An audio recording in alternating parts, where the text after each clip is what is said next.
Welcome, board members that have already joined. This is Courtney. We're just getting organized. So welcome to day one of the board meeting.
So it looks different, like the text is completely different.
Hi, Jason. Hey, Maida, how are you doing? Good. I'm saying hi to you because everybody else is just showing their name. Not nearly as fun.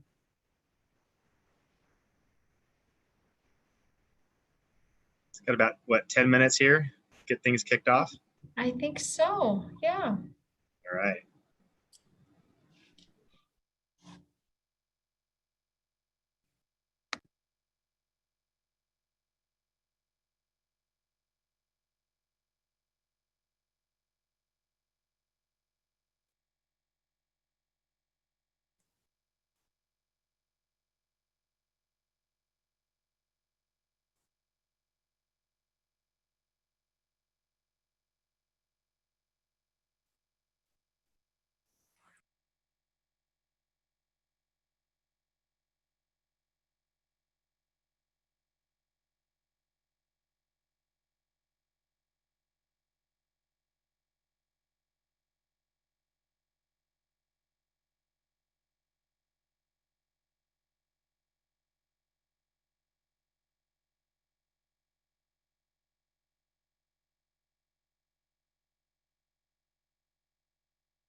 Hey, Courtney.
Hey everyone, this is Maida. It looks like we still have some folks who are joining. I'm getting ready to join the meeting, so we'll give it another couple minutes, and then I think if it's all right, Liza, Jane, and Jason, there's just a few logistics items that we could run through right at the beginning, and then we'll jump into our presentations.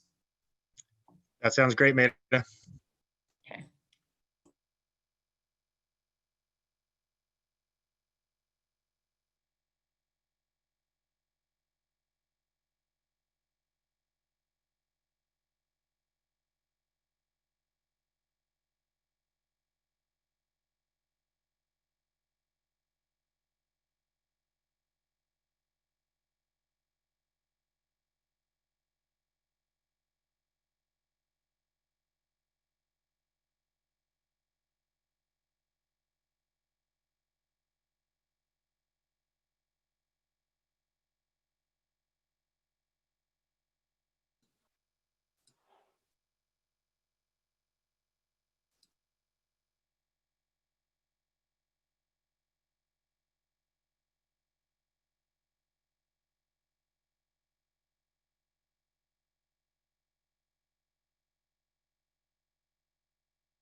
Maida, this is Courtney.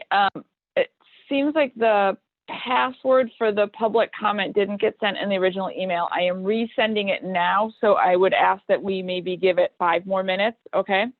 And Courtney, we've got a half an hour presentation first, so.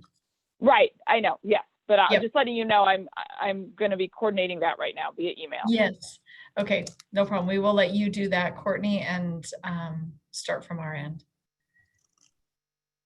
And it looks like we are just short a couple of board members at this point in time. We are recording this session, just as a reminder for folks. And again, I think maybe just 1 more minute, Jason, and we'll have you call the meeting to order. That sounds great, Maida.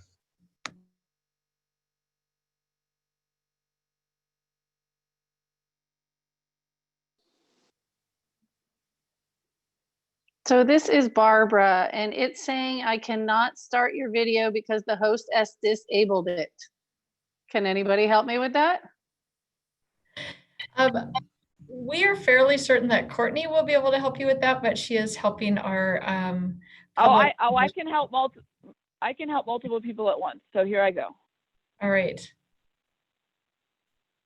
Hi, Barbara. Look how quick she is at that. Thank you. Yeah. I think, oh, it looks like I'm seeing a bunch of faces now. That's great. That actually is so much nicer when we're presenting to see some faces coming in. So glad that works. Jason, I think we would be ready for you to call the meeting to order. All right, thanks, Maida. So once again, my name is Jason Robinson. I'm the tribal representative and one of the co-chairs for the board. I wanted to welcome everybody today to the June 10th board meeting. Wow, we're in some uncertain times and we're doing uncertain things. So thank you for OWEB staff and all of their diligence in setting this meeting up. I also want to thank Randy and Liza Jane for leading the last meeting through the first virtual meeting for the OWEB board. From what I've heard, they did an outstanding job, although Liza Jane let it run over 11 minutes. So now that I'm back, we'll see if we can keep this one within that time frame. But anyhow, just wanted to welcome everybody. Appreciate the patience as we work through these uncertain times, as I said. And we're going to start off today with a little housekeeping from Maida. But before I move on to that, Liza Jane, do you have anything you'd like to add to the welcome? Oh, Liza Jane, you're on mute. That might be better. There you go. Just want to welcome everybody. It's great to see your faces. Thinking of you often and ready to help support our staff and get some good work done. So great. Thanks, Liza Jane. And one more thing, I just want to thank Randy Labby for his hard work as a co-chair as well. He has been phenomenal to work with, such a great leader. And so we really appreciate all your hard work, Randy as a co-chair. So thank you for that. Maida. All right. Ditto, echoing the thanks to Randy for all of his work over the years. And we are not going to let him stop working just because he's moved out of the co-chair side. So I've just a few logistics items, and I'll ask Renee and Courtney and April. I'll mention a few. If I miss something, please let me know. One, and you guys are all doing great already, keep yourself on mute unless you want to talk, and then we'll tell you if you forgot to take yourself off of mute when you want to talk. Down at the bottom of the screen, where you see the participant list, if you click on that, that's the place where you can raise your hand. And so especially during public comment today and tomorrow as well, if somebody provides public comment, then, and you have something that you'd like to ask them, just raise your hand in that function and then we'll know. For Jason and Liza Jane, because we are co-hosts, you do not have that feature. So you actually have to raise your hand and we will know that. But for the rest of you, you can raise your hand and we'll catch you in the order that we hear. We have about 9 or 10 public comments that are slated for today. We do have staff on hand available to answer questions if you have any. I'm guessing the questions won't come today because, again, this is more of a dialogue with the folks who are providing public comment, but they are available to answer any specific questions that you have. Today you will be hearing verbal public comment. Tomorrow, when we get to different agenda items, we will summarize any written public comment we received. So we send all of that public comment out to you, but we will provide a brief summary of what we heard. We are not going to re-summarize what you hear today, but we will summarize any written public comment, especially when it comes to acquisitions. There were a lot of public comments, so we'll have a chance to summarize those for you tomorrow. Let's see. I think those are the major logistics items. I would ask Renee or Courtney or April if you have any additional ones that I missed for this group.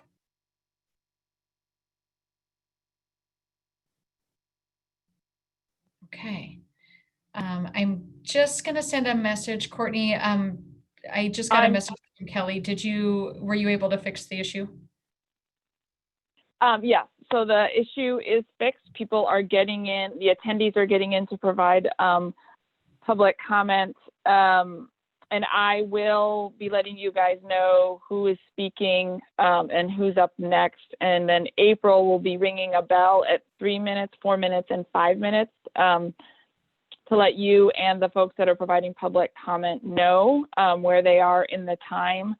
And folks have 5 minutes, and there is enough time if board members have follow-up questions. So those are the things I wanted to remember to say, Maida. All right, thank you, Courtney. So at this point in time, what we thought we would do today, although the day is really focused on public comment, we wanted to do a little bit of context setting with you so that you weren't receiving public comment without the context of what topics they were addressing. So in your board books, agenda item A in the board book includes 3 components. First, the Pacific Coastal Salmon Recovery Fund addition of funding for the board. So Renee's going to briefly summarize that today. Tomorrow we'll go into it in more detail. Then I am going to present the budget because that is relevant for pretty much all of the public comments that you're going to be receiving today. And then I will briefly highlight the spending plan options because many of the comments that you get today are around the spending plan options. Tomorrow, for both Renee's presentation and the 2 pieces that I'm presenting, we're going to go into those in more detail and then have a dialogue with you all. So what I would ask today is if you have a clarifying question for me or Renee, please ask it so you make sure that you're clear. But the full dialogue and discussion, we've allowed an hour and a half tomorrow morning for that discussion. Again, our goal today is just to frame it so when you hear the public comments, you understand which options they're referencing and things like that. So with that, I'll turn it first over to Renee, who's going to talk about Pacific Coastal Salmon Recovery Funding. Great. Thanks, Maida. Are you able to hear me? Okay, super. So for the record, Renee Davis, Deputy Director. I'm starting with agenda item A-1 in your board books. So this agenda item actually focuses on 2 different sets of approval for funding to be added to the current spending plan. Today, I am, as Maida noted, going to focus on the Pacific Coastal Salmon Recovery Fund, PCSRF funding. Tomorrow, I'll talk in more detail about the Pacific States Marine Fisheries Commission piece of this staff report. So by way of brief background, the spending plan that the board adopts biennially does include a host of different fund sources. The 2 primary fund sources supporting the spending plan each biennium are the Measure 76 grant funds from the Oregon Lottery, and then also the PCSRF funds. So each year since the year 2000, we have applied as part of a competitive funding opportunity that NOAA Fisheries offers for the PCSRF funding. Since that time, about 1/3 of the agency's funding on the grants and operations side has come from PCSRF.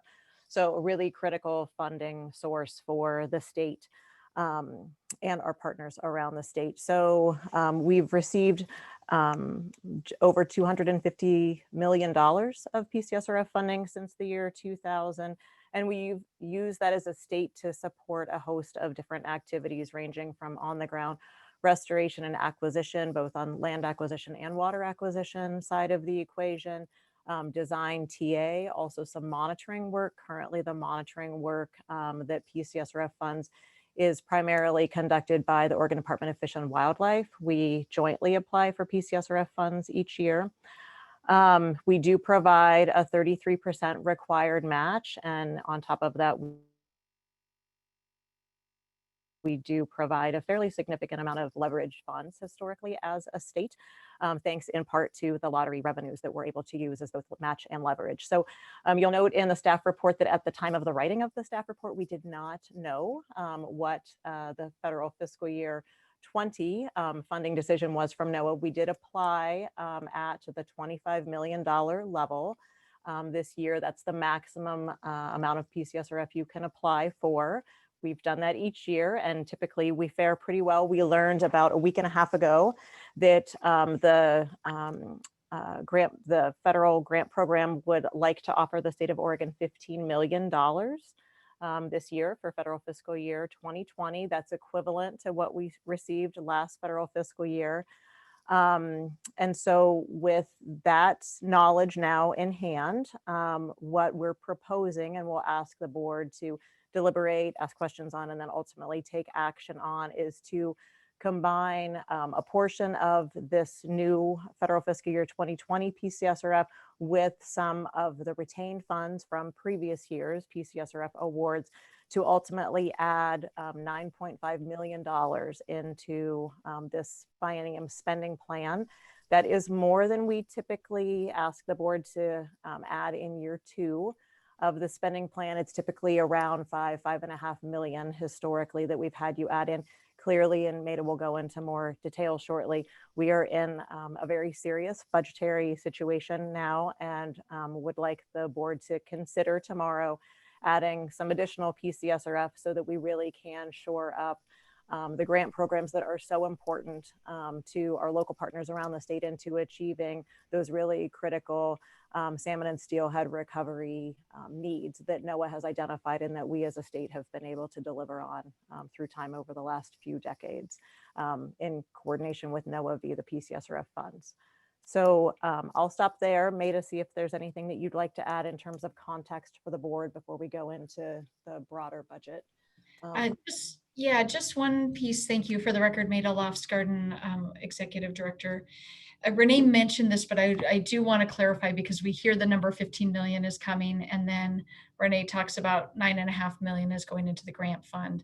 So she did mention at the beginning, this is not just funding that comes to us for the grant program. It is a comprehensive grant that also covers programs at Department of Fish and Wildlife, staff at OWEB. So there's a range of things. A portion of that range is our grant program. And so just to be clear, that's why that $15 million is a lot higher than the money that we'll be providing in the grant program. We don't have an opportunity to put all of that into the grant fund. So we'll stop here and see, just again, are there clarifying questions? We'll go into this in more detail tomorrow, but for context setting, any clarifying questions from the board? Look like Liza Jane, did you have your hand up there? Thank you, Jason. This is Liza Jane for the record.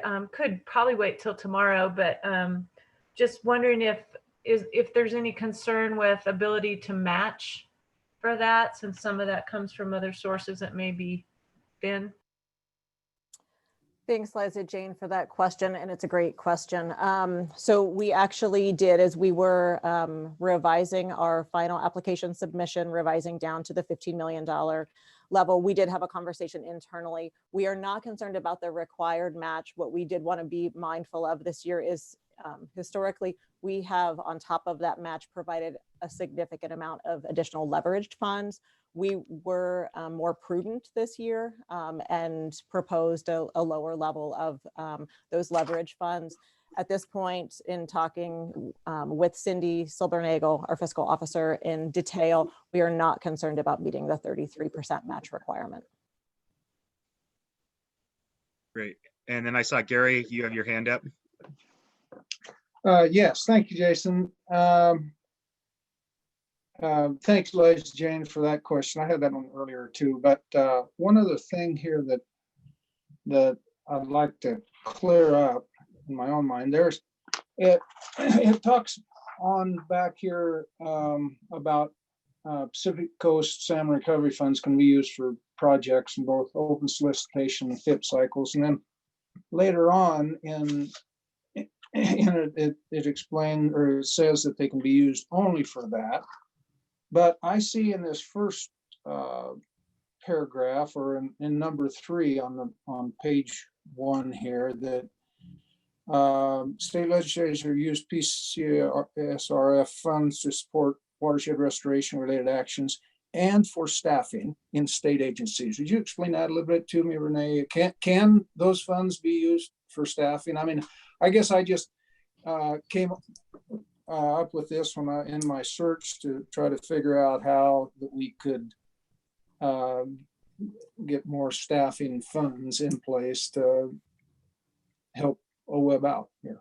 Thanks, Gary, for the question, and we appreciate your support of the agency and OWEB staff. So NOAA is open to supporting staff costs, but we frame those as in close coordination with NOAA and based on discussions with them about staff that are directly providing services that, but for the existence of that staff, it would be really challenging for the agency to carry out some of its key requirements under the PCSRF grant. So a few examples. One, we have federal reporting staff who are supported with PCSRF grant funds.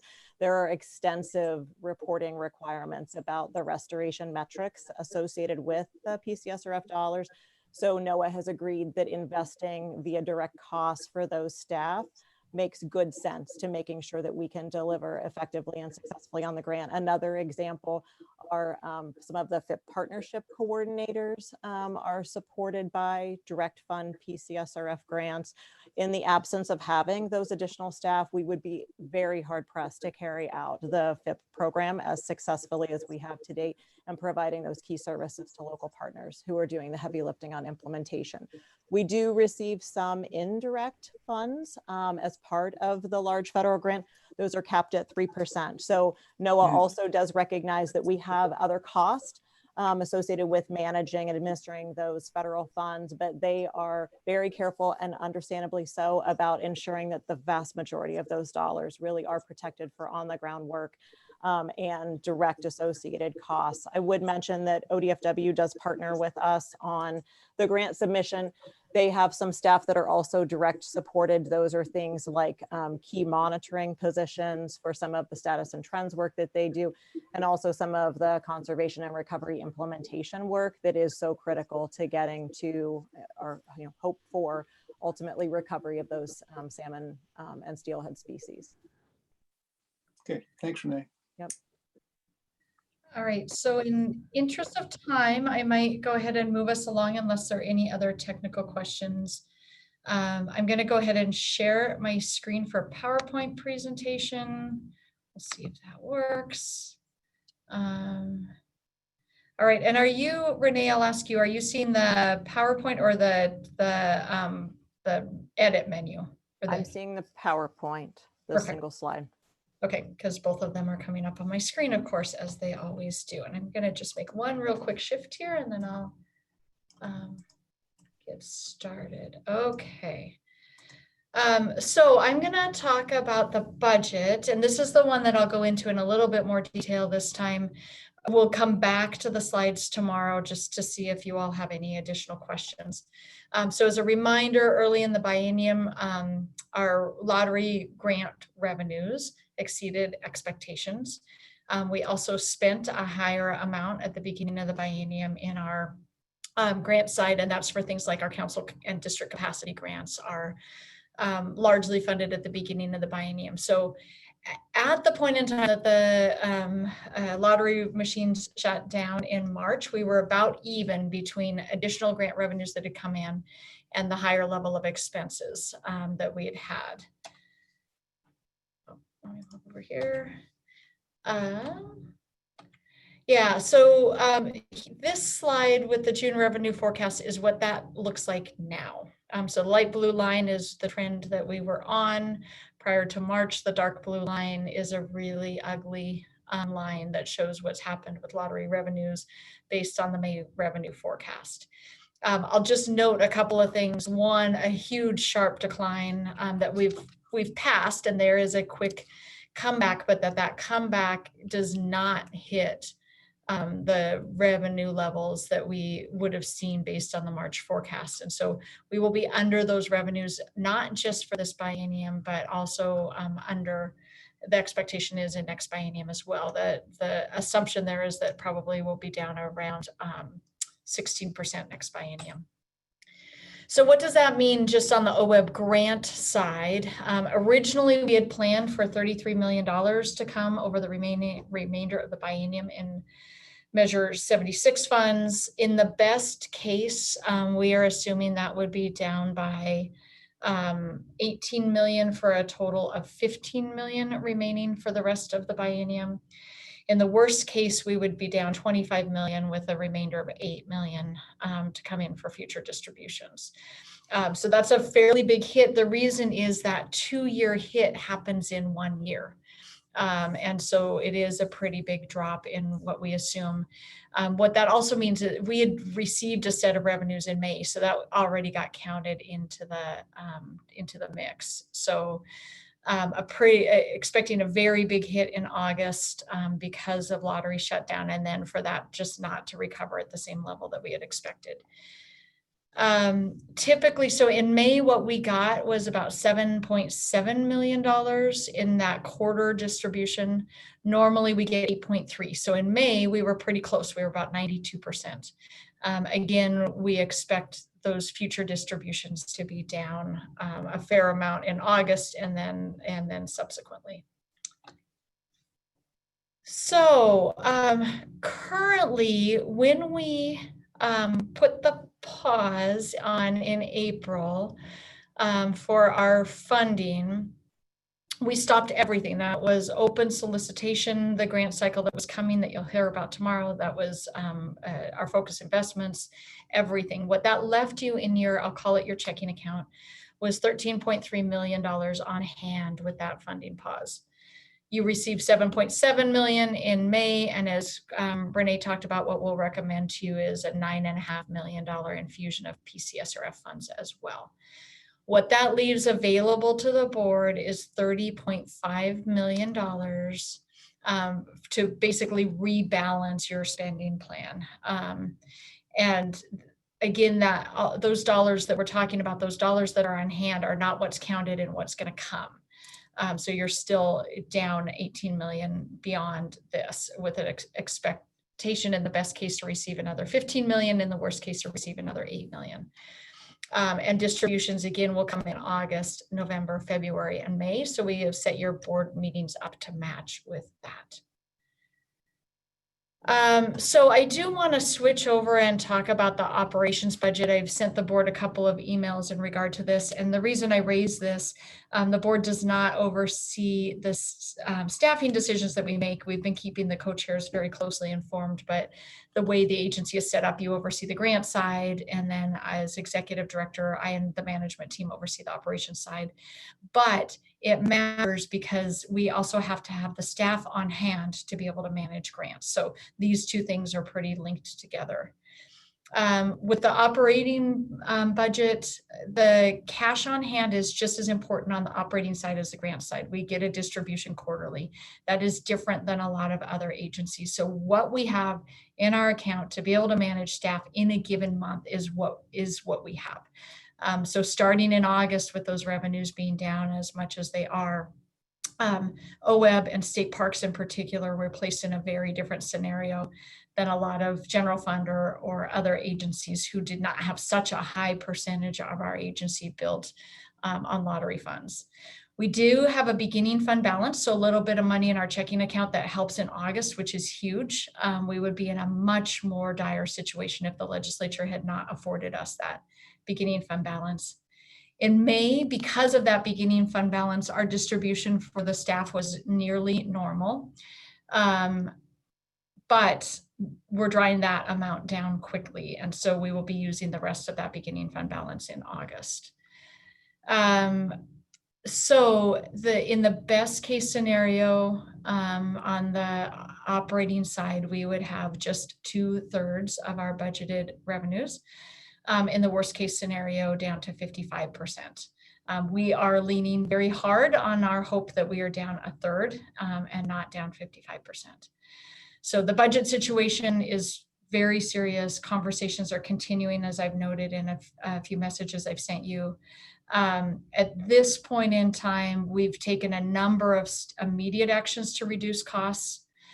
We have transferred a team of 5 staff to work full-time to stand up and manage the state's new food security and farm worker safety program. We'll talk about that tomorrow. Their salaries are now covered by that program, by CARES Act, for the next 6 months throughout the summer and fall. We've reduced and eliminated leases, contracts, in-person board meetings, anything that we can do to reduce our budget. We still are faced with that same level of reduction on the staffing side, that we will need to reduce our staff-specific expenses to 2/3 of what they were.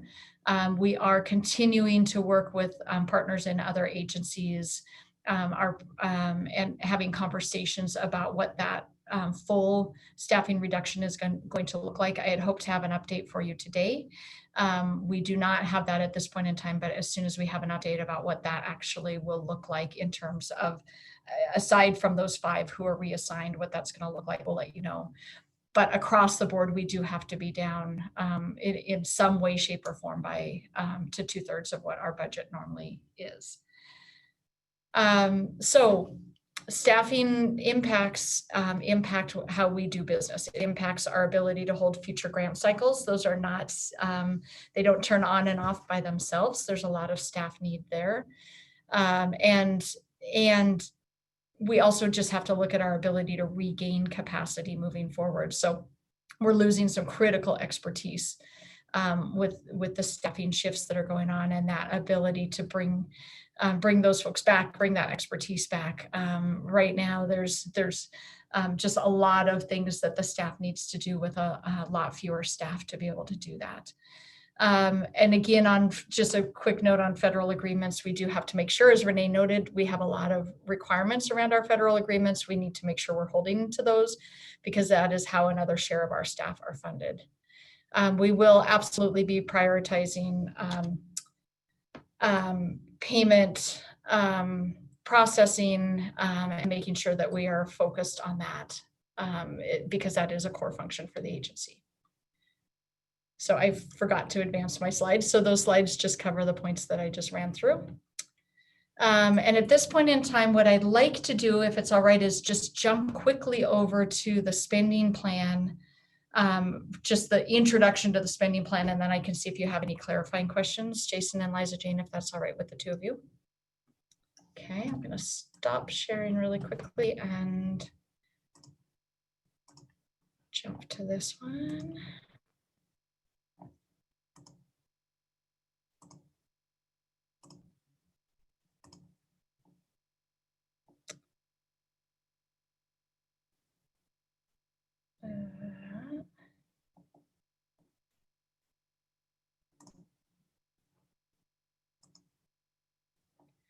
All right, so let me just jump back to the beginning here.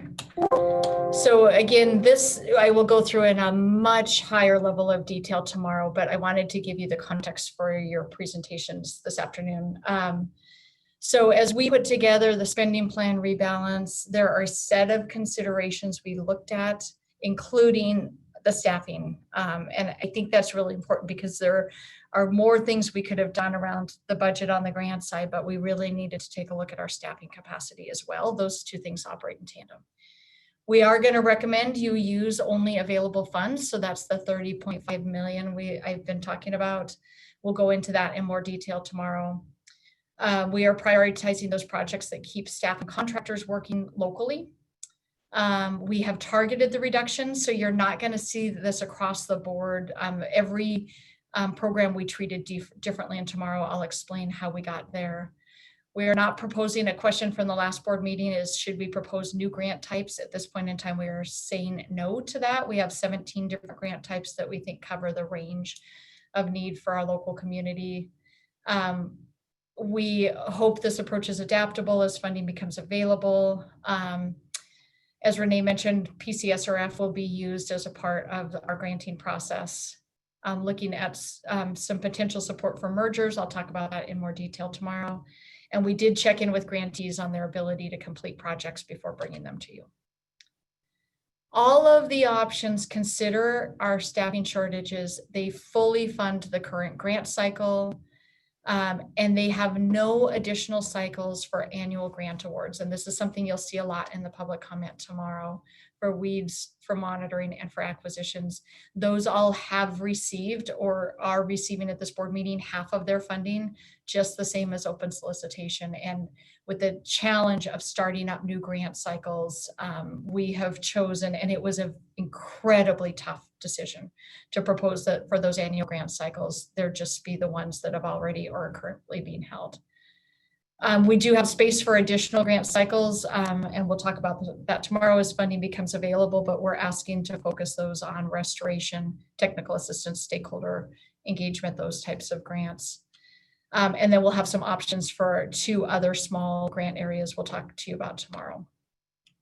Quickly, the first option, I'm just highlighting the big differences because again, you'll hear people saying they prefer option A or option B or option C. Option A fully funds the focused investment partnerships to meet the July 2019 commitments by the board. Small grants are at 800,000 and it fully expends all of the funding available to the board, either putting into focused investments or putting into this grant cycle. So your checking account at the end of option A is 0. But you will be bringing more money in over the course of the future months.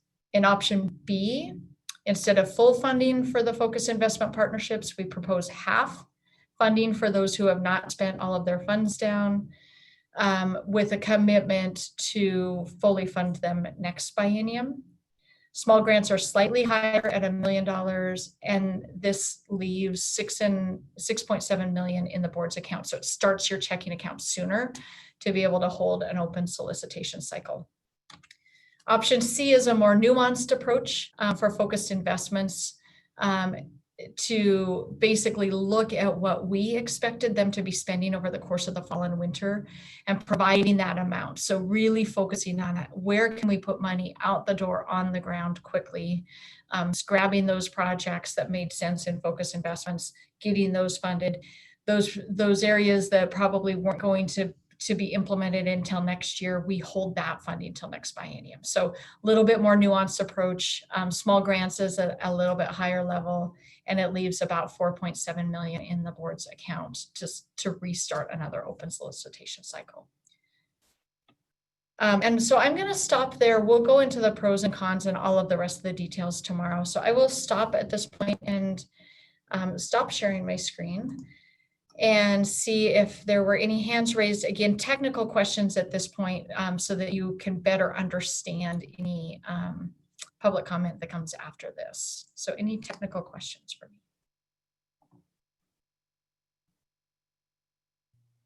Hey, Maida, this is Ron. Hey, not regarding your presentation, but I've lost signal a couple times, so I'm in and out. Okay. So I don't know what's going on in case you see me disappear. It's not because I'm not interested. We shouldn't So take it personally. Okay. don't take it personal. Yeah, All right. sorry about that. Thanks, Ron, for letting us know. Any other questions before we move to public comment this afternoon?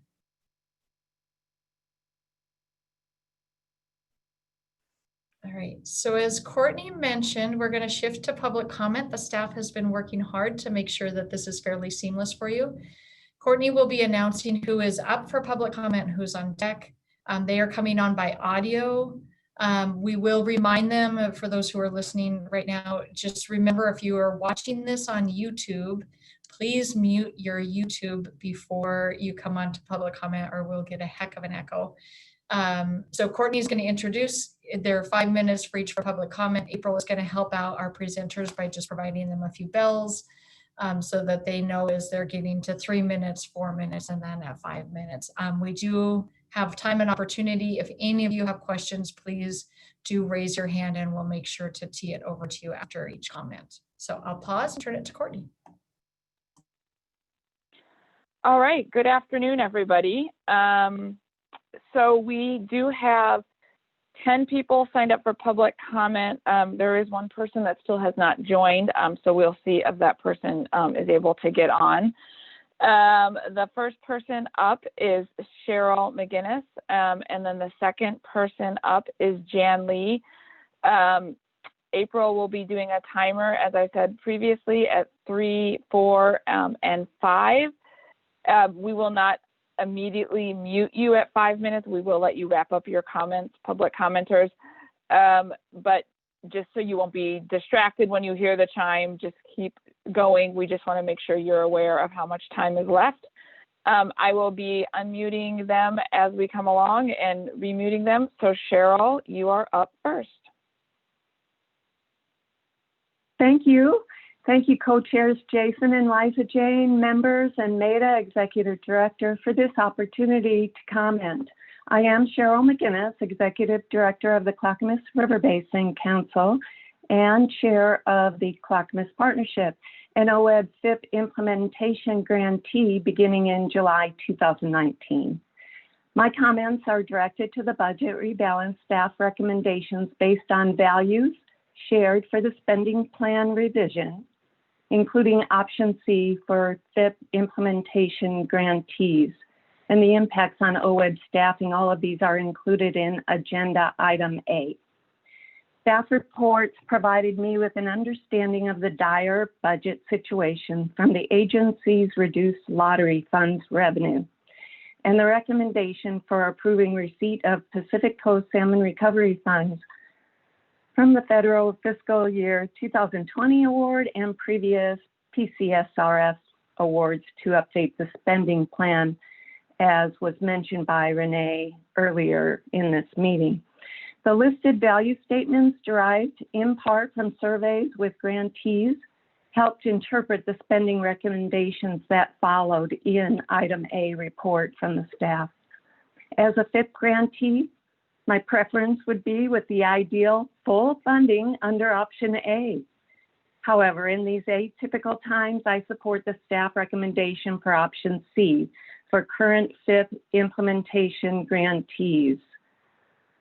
Option C staff recommendation also stressed the commitment to make the 3 biennia funding awards whole in the future biennia.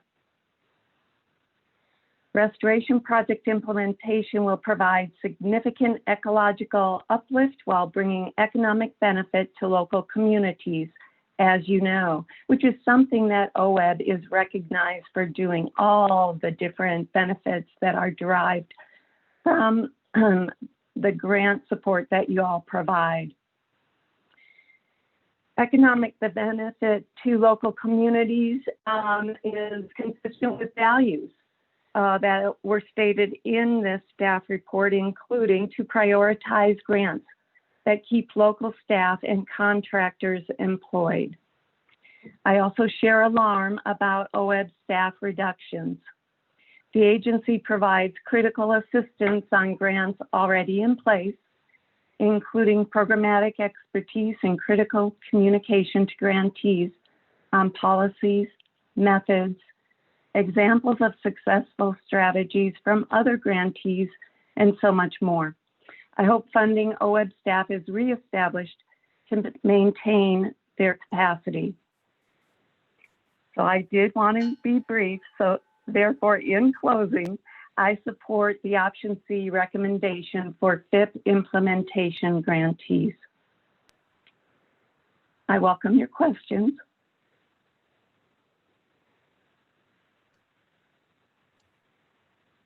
Great, thanks, Cheryl. Any questions from the board?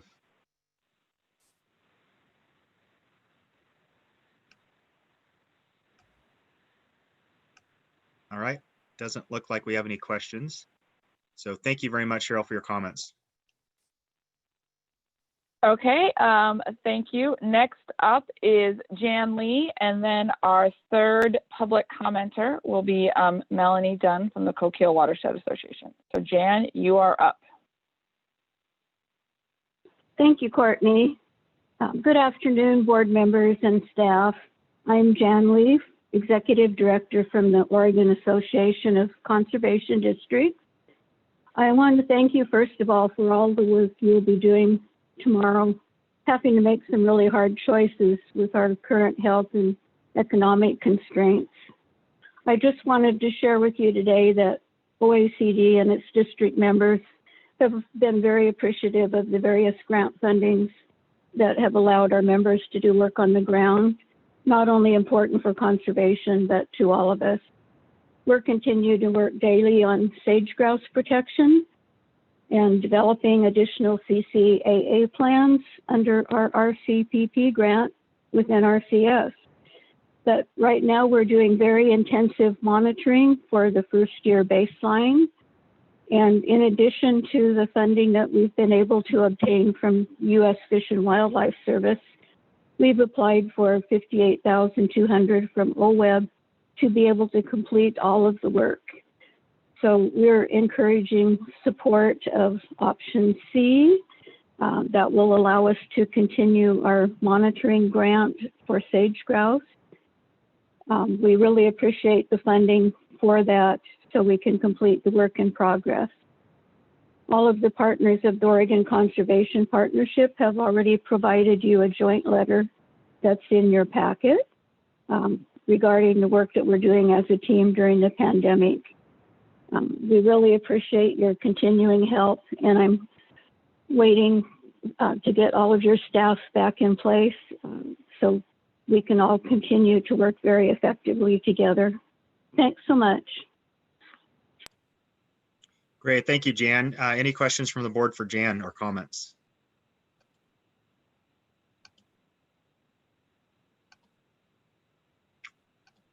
Okay, I don't see any hands raised, so thank you very much, Jan. I appreciate your comments. Okay, thank you. Next up is Melanie, and then we have Troy up after that. All right, here you go, Melanie. Great, thank you, Courtney, and good afternoon, board members and staff. Similar to other commenters, again, I really appreciate the opportunity here to provide comment on behalf of multiple organizations working to promote coho recovery on the Oregon coast. This verbal comment is in alignment with a written comment submitted regarding the partnership technical assistance offering. Wanted to start by saying that we recognize that OWEB needs to make tough decisions on funding and that staff are recommending to not hold another offering for annual solicitations, including the partnership technical assistance grant. We definitely understand and respect that recommendation. And what we would like to highlight with this public comment today is that when considering the 2021 to 2023 spending plan at this and forthcoming OWEB meetings, please consider bringing back the partnership technical assistance offering as soon as possible. We're requesting this because we are concerned about the impacts of the proposed delay in the next offering. A delay in this grant program halts work across the state in capacity building and strategic planning at a critical time. It's more important now than ever to have the capacity to systematically identify priority restoration actions for when normal funding levels are restored, or know where the greatest impact will be if funding remains below pre-pandemic levels. I'll highlight an example of the importance of this funding, which is the Coast Coho Partnership managed by the Wild Salmon Center. This collaboration includes local watershed groups and agency staff working to develop strategic action plans for coastal basins that have high potential for coho recovery. And this collaboration since 2018 has leveraged millions of dollars in funds from federal, state, and other sources for priority restoration projects. And OWEB's support for this effort over the last few years for the strategic planning and prioritization process has been critical for the long-term recovery effort that these staffs are working to achieve. Funding delays beyond 2020 will limit the partnership's ability to leverage additional resources and high-priority coho systems like the Coquille, Tillamook, Nestucca, and Umpqua River watersheds. And also from a local watershed group perspective, working with partners to develop a SAP and prioritize projects is of utmost importance because we'll then be ready to implement when funding rebounds, rather than need to start at the beginning of a multi-year planning process. So to summarize, Delaying the next offering of partnership TA grants will have significant impacts across the state.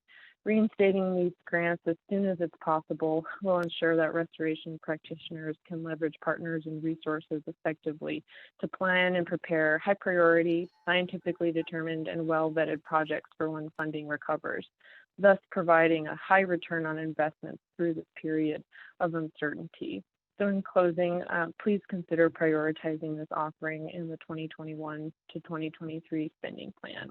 And thank you for your time and opportunity for comment. And I welcome any questions. Melanie, thank you for your comments. Any questions from the board or comments?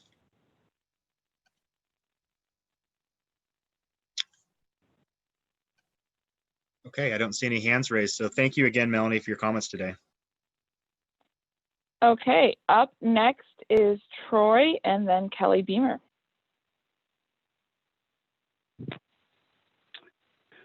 Hi, this is Troy Abercrombie. Thank you to the entire board director for allowing me to speak with you today. I do not envy the task before you, but I certainly appreciate your hard work and dedication to try to figure all of this stuff out. My comments today are specific to the reductions in the Oregon State Weed Board grant programs. Well, I understand that there are many high priorities for the board.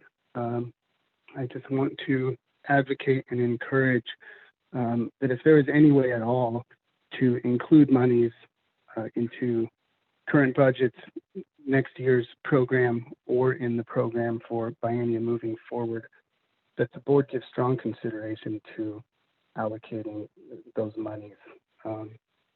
The work done with this money not only supports multiple agencies and organizations, it supports numerous contractors and communities, and it addresses a serious ecological restoration need. You know, the world over, ecologists agree that invasive species are one of the greatest threats to the biodiversity of our natural world, and we know that biodiversity equals resilience. I think when we talk about cutting costs, I think value becomes extremely important. And I would argue that the value you get for your dollar when it comes to weed board grants programs would rank near the top of any dollar spent. These are quantifiable acres that are easily measured. They have huge impacts to the areas where these projects are implemented. And I think a wholesale cut to this program would be devastating, not only to the agencies, organizations, and staff members who implement these projects, but to the communities that these projects take place in, as well as the lands that these projects take place on. I also believe that it is in fact directly counter to OWEB's stated vision and mission. And so if there is any way at all to make sure that money gets into these weed board grant programs, I just want to strongly encourage that it find its way there. And I thank you very much for your time. Great. Thank you, Troy, for your comments. Any questions from the board?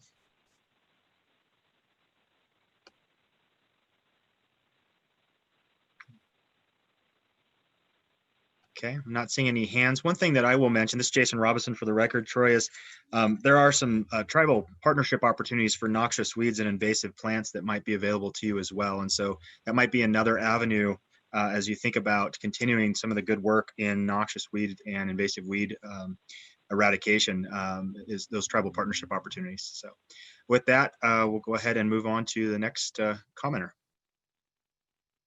Great. Before actually I move on to Kelly, I want to find out, I just want to say if Lee Russell has joined, you might be on a different phone number than you sent to register. So please send me an email so that I can allow you to provide public comment.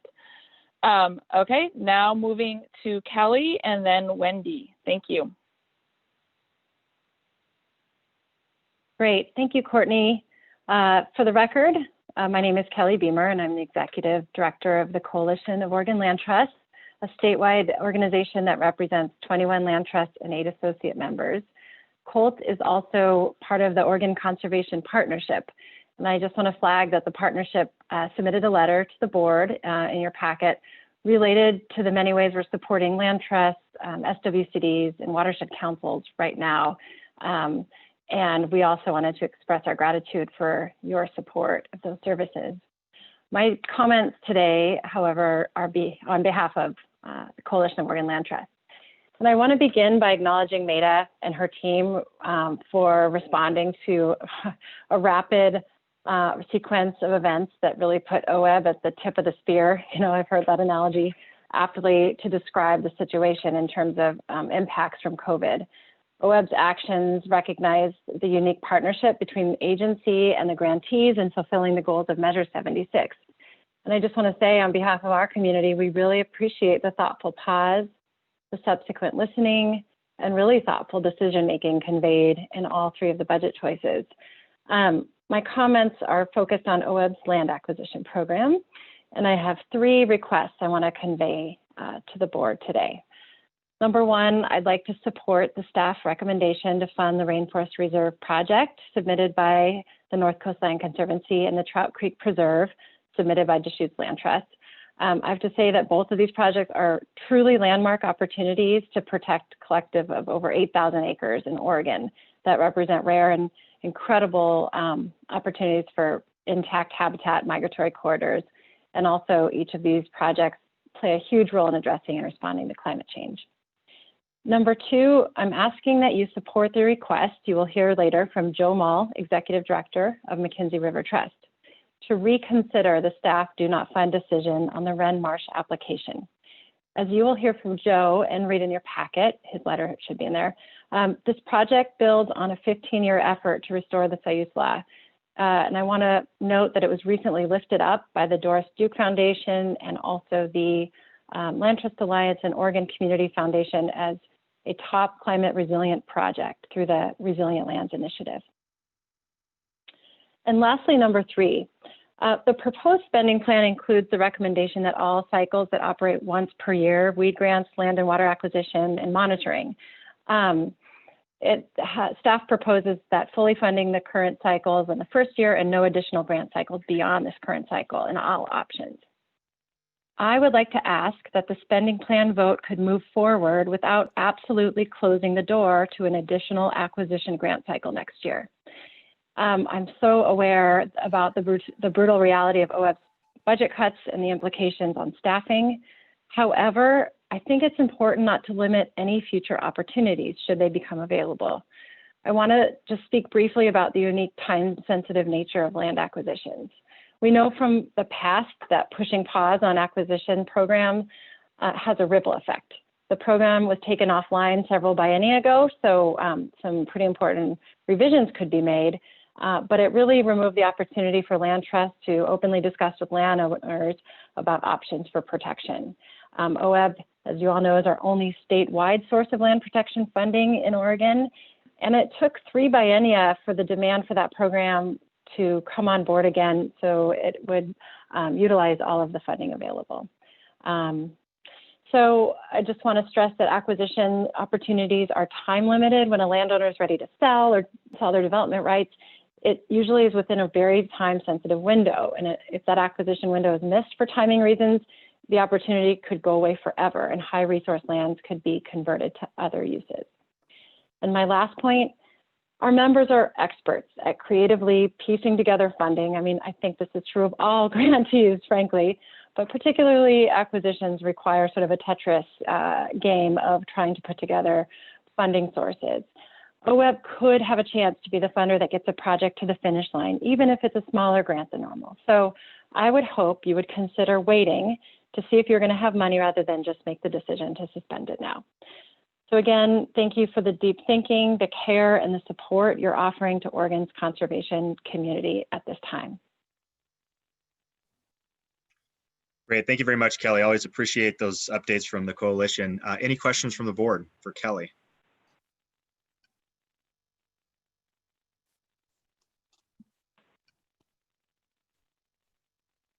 Okay, I don't see any hands raised. Thank you very much, Kelly. Sure, thank you. All right, Thank you, Kelly. We're going to move to Wendy, and then after Wendy will be Lee Russell. Thank you. This is Wendy Gerlach, for the record. I'm Conservation Project Manager with Pacific Forest Trust. I want to follow up largely on what Kelly was saying, to thank you, OWEB Board and Meta and the staff for your efforts in this really time of crisis and for your creating a vision of going forward. And thinking about that vision, I'd like to emphasize how critical your support is for providing a pipeline of land acquisition projects that builds upon the past investment that's been made in this area, and for providing the keystone to many funding projects that are years in the formation. The projects you've already funded are benefiting communities across the state. They're building natural infrastructure. These acquisition projects are on landscape scale. Often they provide clean water, habitat for wildlife, and can be transformative for communities. In this environment of climate change, they are particularly important in providing resilience both for community watersheds, for wildlife, and in mitigating fire risk. They take years to put together. Our land trust, like others, is building relationships in specific areas that it targets or can make a real impact, and then building trust with landowners who are willing to do projects with us is one of our main focuses. And sometimes I feel like it is the commitment involved for a private landowner to get engaged with us is a commitment of time and of dealing with it, some aspects of complexity and waiting for us to find funding. Even as Kelly was saying, even a smaller grant amount lets us say there is something in the future coming from OWEB that we can work towards and use as a building block in going forward on the project.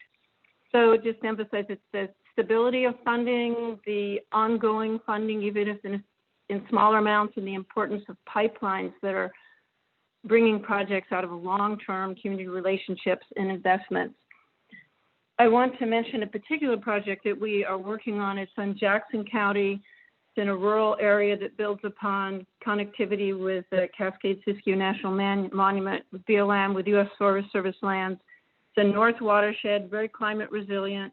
It feeds into Neal Creek, which delivers cold water for fish and for human communities down in the Rogue Valley. We have been in touch with, we've worked in this area for years. Right now, we have, for about the last 2 years, we're working on this specific land acquisition. We've toured with OWEB staff on the property. We have been building relationship with the landowner. As we feel that momentum building with a willing landowner, with supporters in the community, we would love to have OWEB be part of that momentum going forward, and we've appreciated all you've done in the past. So again, I'd just like to mention how important you've been to bringing forward these projects forward in the past, and we would very much appreciate this source going forward, providing stability and allowing us to continue to serve these communities with our somewhat unique land trust product, which is very much putting a puzzle together, putting the building blocks from the community in place and bringing in funding over time. Thank you again. I appreciate the chance to comment. Great. Thank you very much, Wendy. Any questions or comments from the board?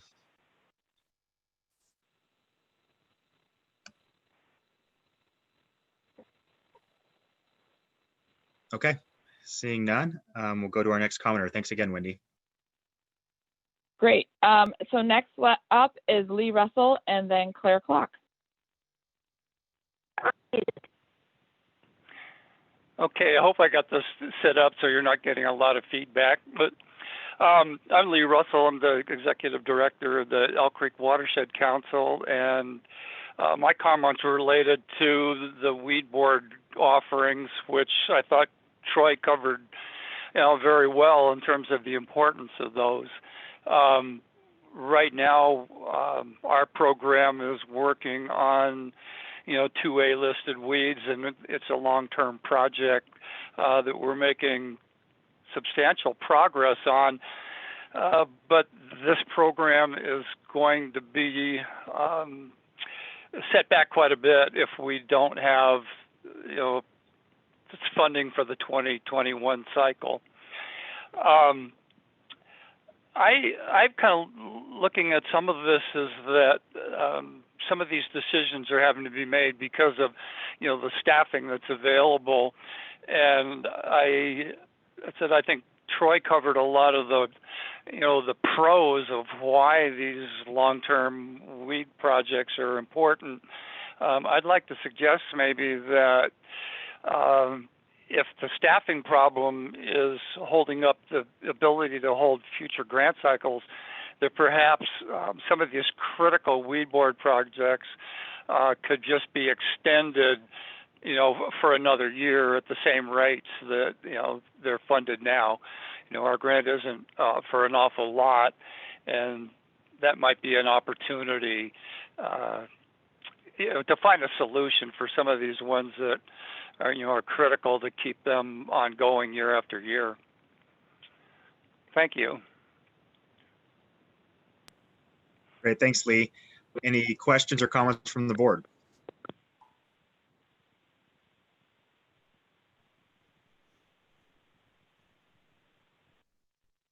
Okay, I don't see any hands. So thanks very much, Lee, for your comments, and we'll move on to our next commenter. Great. Okay, we've got Claire. Hold, please. Go ahead, Maida.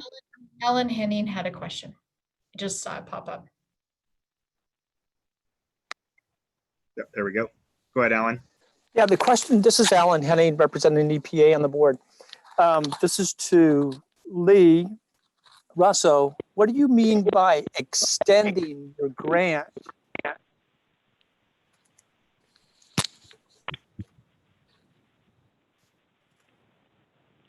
Am I unmuted? You are, yes. No, okay. What I'm envisioning is something that was similar to what OWEB did when they were kind of reorganizing, their council capacity grants. They shifted over from having, I guess, the merit-based system that they had. They were making some changes on it. Those grants were, on a 2-year cycle, but I believe it was from 2011 to 2015, they just rolled over those grants. So really one grant, or say, okay, one grant agreement really covered 4 years of operations.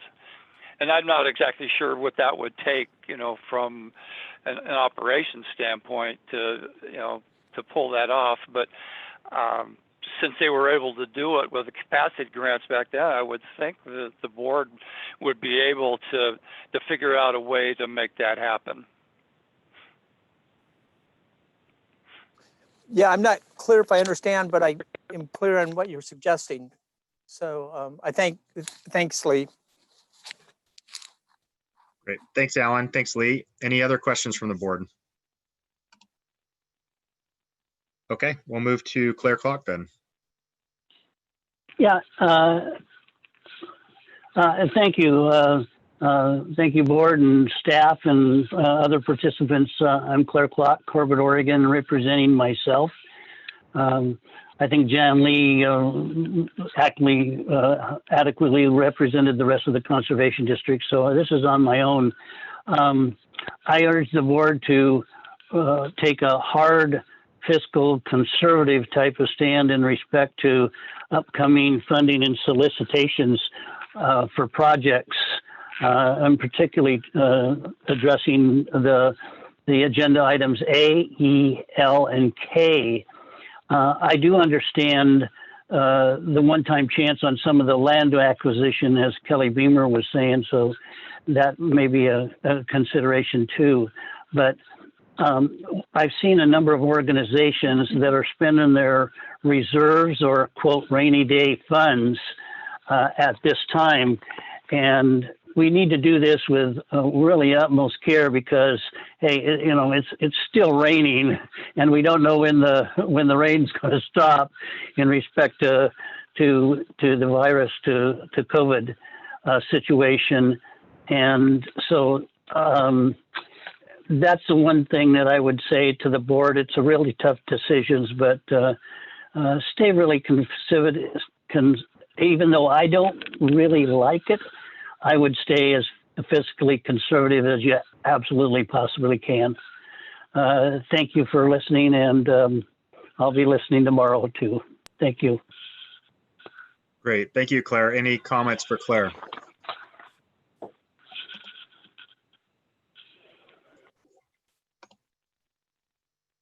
Okay. Thank you. Great. We've got Joe Mull up and then Brad Nye. Great. Thanks, Courtney. Good afternoon, everyone. I appreciate the opportunity to be here and echo all of the support that those that have spoken before me for the work you're doing. I know it's quite difficult. I'm Joe Mull, Executive Director of Mackenzie River Trust, and appreciate, again, the opportunity. My comments are specific to an application for the Land Acquisition Funding Pool, number 2220-9904.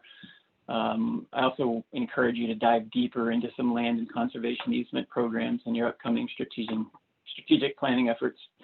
There's a comment letter in your packet that I'd ask you to review ahead of tomorrow's meeting. The application was not recommended for funding by staff, and as with Kelly, I ask you reconsider that. I asked you that you would fund it in full. So ahead of today's meeting, I went back and reviewed OWEB's strategic plan and some other documents on the website. It was good to get a reminder, right up front in the OWEB mission, there it is, to help protect and restore healthy watersheds and natural habitats that support thriving communities and strong economies. It was surprising and a little disappointing, however, to find that in the rest of the strategic plan summary, the words protection, protect, land acquisition, acquire, real estate, they just don't show up. And I can see why it might be difficult for OWEB staff to look at potential land and water transactions without thinking ahead to the highest habitat potential and restoration actions. We all want to make the most of the opportunities. We want to improve conditions and steward them from the long term. The problem has often been, as is the case with this staff review, that concerns for risks with particular restoration actions, that they override the perceived value of securing the land itself in the transaction in the first place.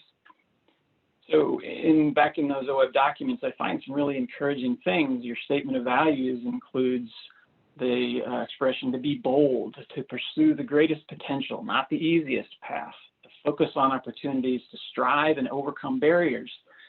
The reality for acquisition projects has been that somehow the barriers we deal with day in and day out on real estate transactions somehow get really amplified by OWEB staff in their reports.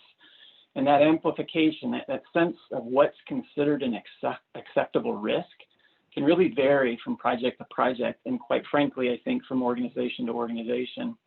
In my written comments, we note an example, even in the current grant cycle, where on the surface, a project that did get the thumbs up has a pretty long list of similar due diligence concerns, while ours did not get the thumbs up. There's also a value in your statements about curiosity, about being responsive and flexible, adapting to opportunities, and engaging in work that we might not see the end of, quote unquote. But again, for acquisition applications, we're routinely expected to demonstrate assurances that these unknown future restoration actions will be guaranteed before an acquisition project is considered fundable. As with the staff suggestions in the current report, the continued assessment of restoration alternatives, even if supported by OWEB, TA, and other great sources of funding, that can essentially put us out of the market for transactions. We lose opportunities. I know some of you were on the board in April 2017 when I made a very similar appeal for board action on an acquisition in the same Sayusala estuary system, similarly discouraged by staff.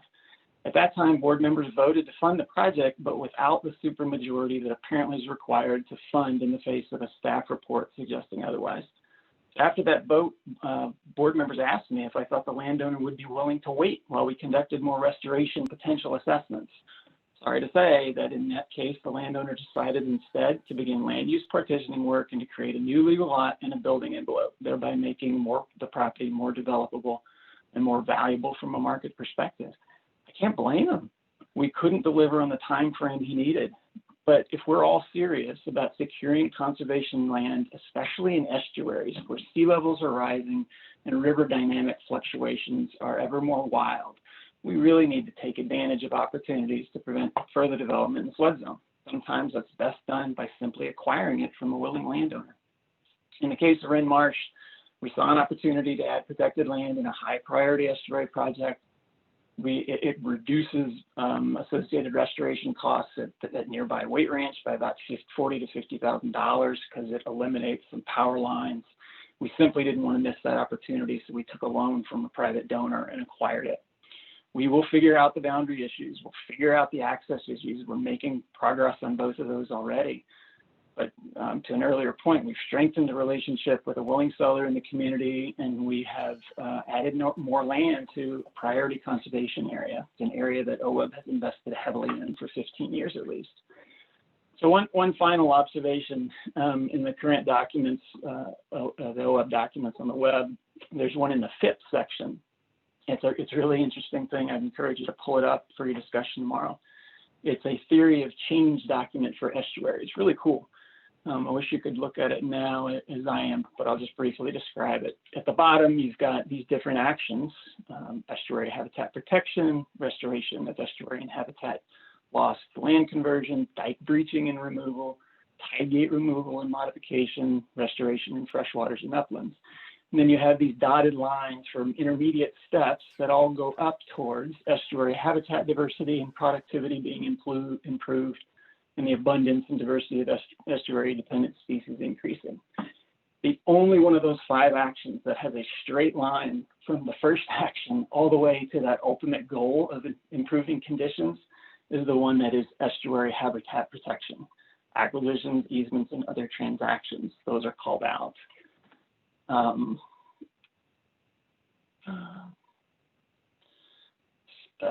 Sorry, I'm switching between documents, lost my place for just a second.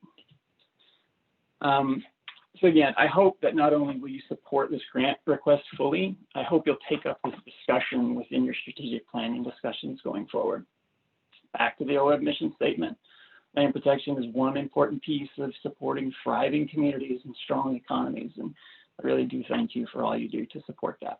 Thank you. Great. Thank you, Joe. Any comments or questions from board members?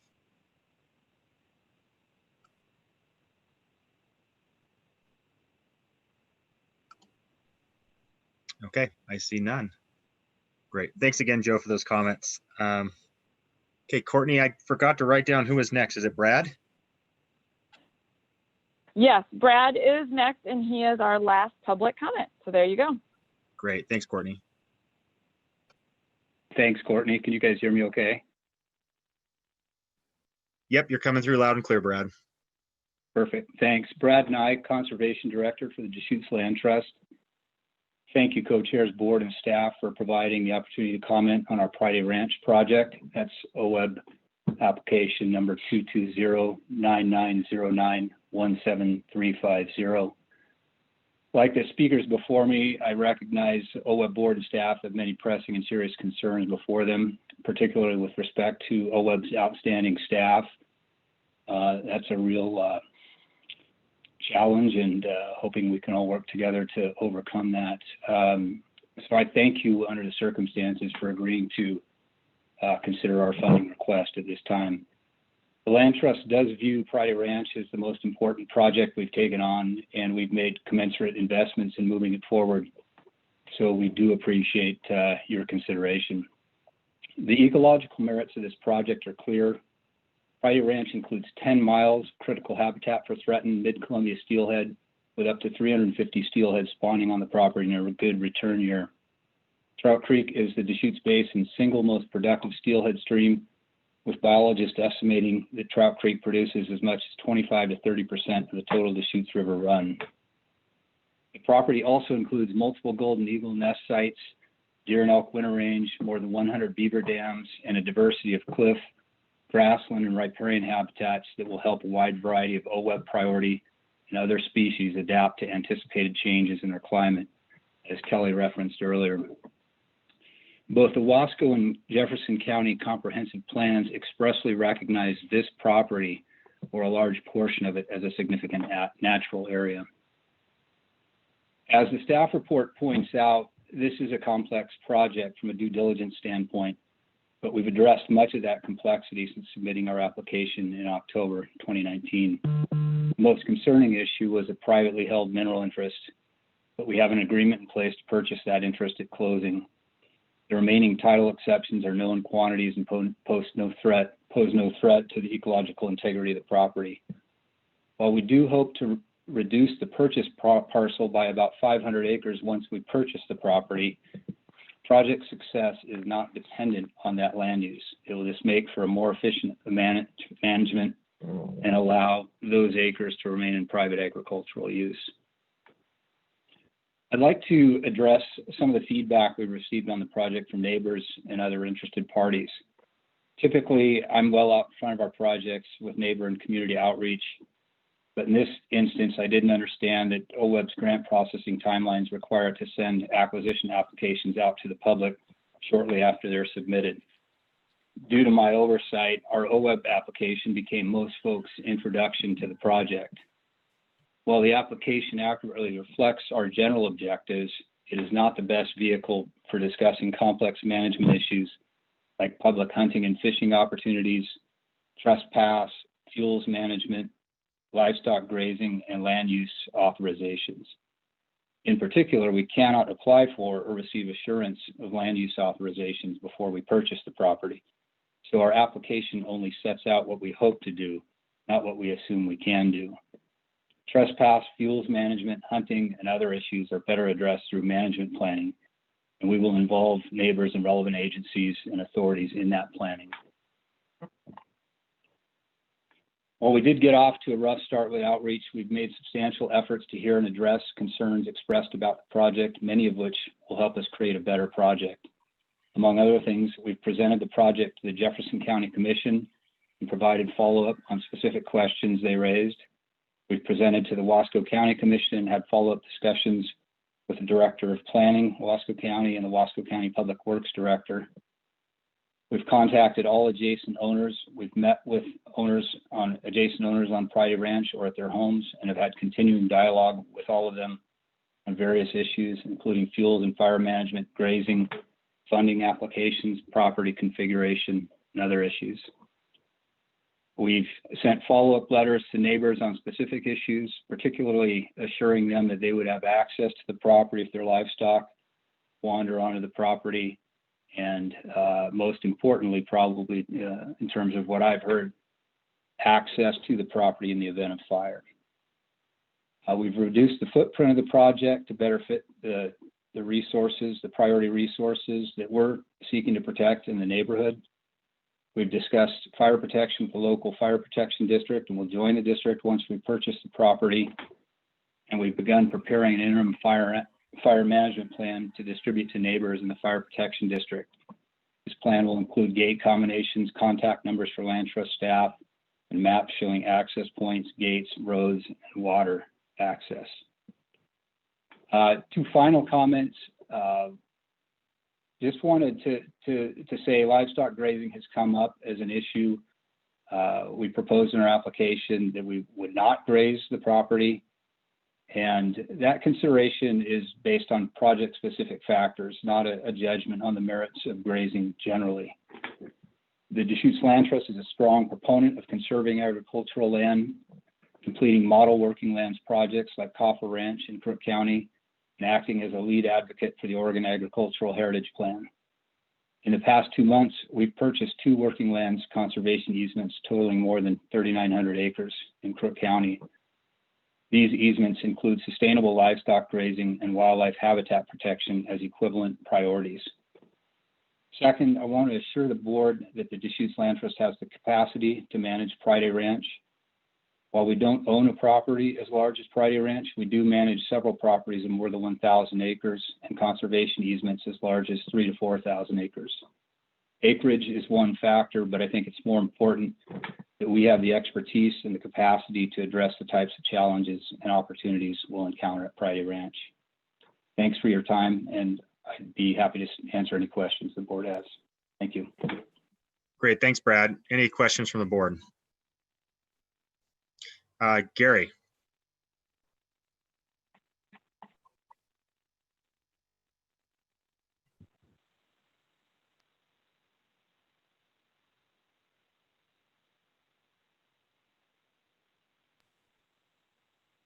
see Gary's hand up, I think.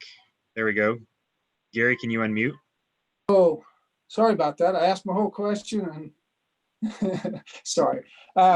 Thanks, Brad, for all of that information. And I see reading some of these comments and documents earlier that yesterday when I was reading them, there was a question about a BLM grazing permit. I was wondering if that has been resolved. Yes, and I'm not sure which question you're referring to, but a few people have asked about our plans for the BLM grazing permit. I think the main concern, reading between the lines, is, are we planning to retire that permit? We are not. The permit does come with the property. What's likely to happen is that the land use I described we'll do in Wasco County after the purchase will create a new parcel up there, a ranch parcel essentially, and the permit will go with that. We don't have plans to use that BLM permit in the future. Yeah, and I should note we've talked extensively with the BLM and with neighbors that there's also a neighboring allotment on that permit, so we've had a lot of conversations about it. Okay, thanks, Brad. Mm-hmm, you bet. Thanks. Any other questions from the board?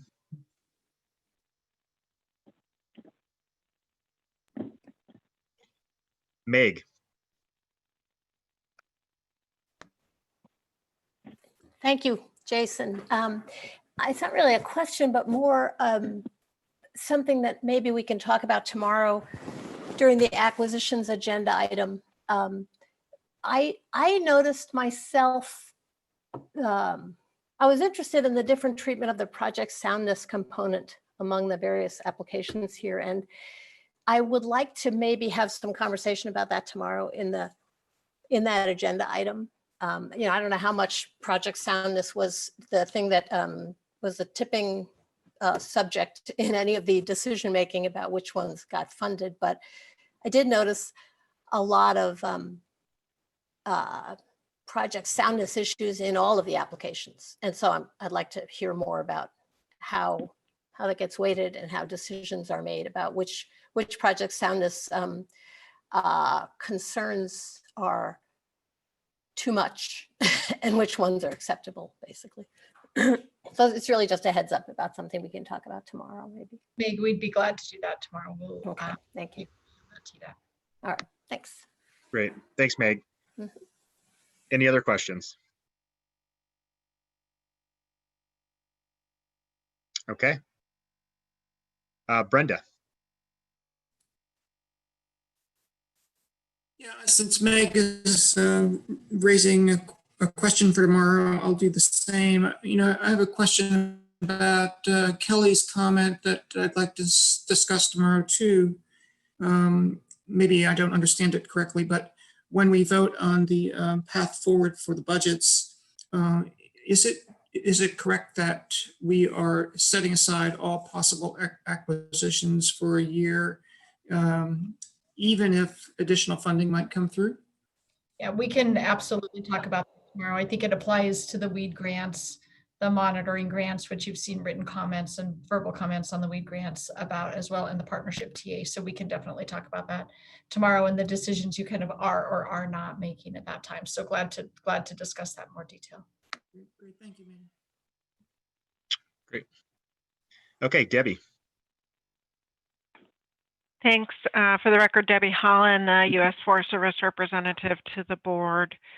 So I just wanted to thank all the public commenters. I know we didn't have a lot of questions for them, but I thought they all gave us really thoughtful comments.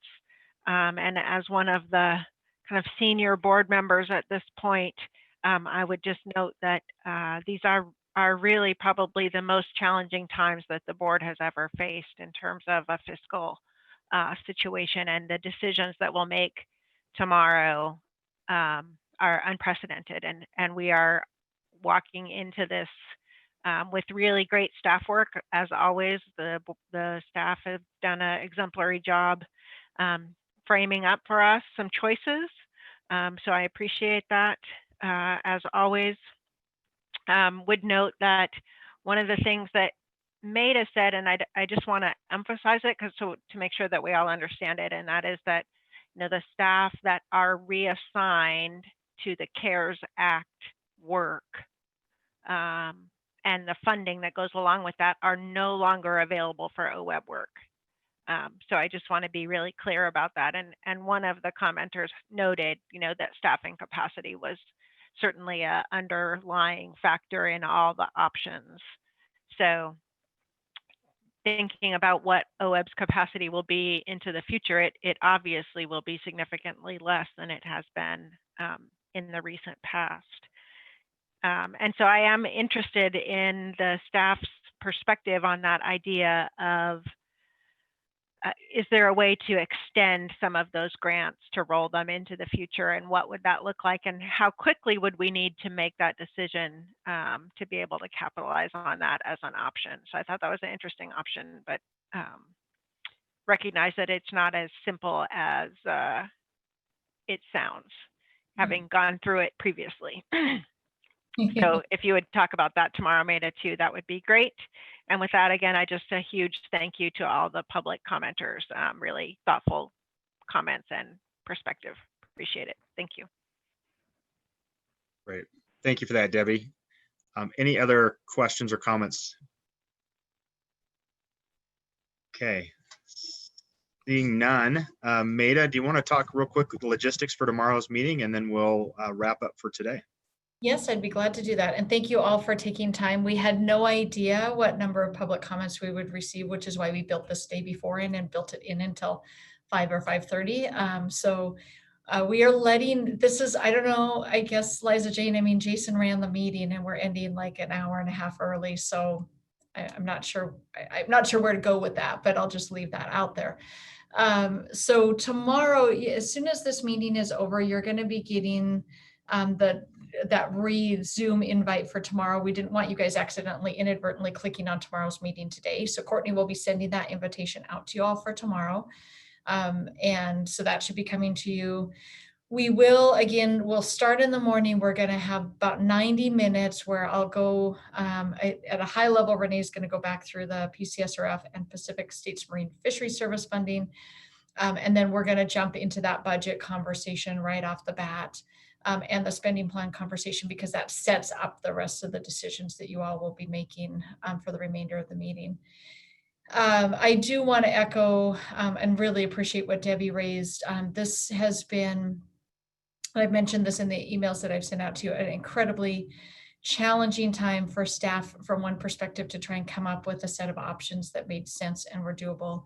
From another perspective, doing that when we're facing such challenging times on the operations side. And it's OWEB is a family and a team, and not just with us, but with our grantees as well. And I think I really appreciate what we heard from the commenters today and what you saw in the written comments, that while there are challenges around the grant side, they also recognize the challenges that we're having as a staff too. And we really appreciate that support that they're providing. I think it means a lot to me, and I know it's important for staff to hear that as well. So we will be back with you tomorrow, again, going through budget first, I think we've built enough time for that.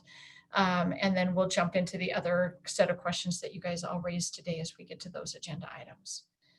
So thanks, everybody. Again, you'll be getting an email this afternoon with tomorrow's link. Again, for your site, we'll be starting at 8 o'clock sharp tomorrow morning and plan to run until a little bit after 3. We have built-in breaks as well. So I think that's it, unless there are any questions for us or Courtney, anything I missed. Nothing you missed. Great. Thanks, Maida, and thanks to the board members, and once again, thanks to the members of the public that commented today. We appreciate that, and look forward to seeing everybody again tomorrow at 8 a.m. sharp. Meeting is adjourned. Thank you. Thank you. Thanks. Bye-bye.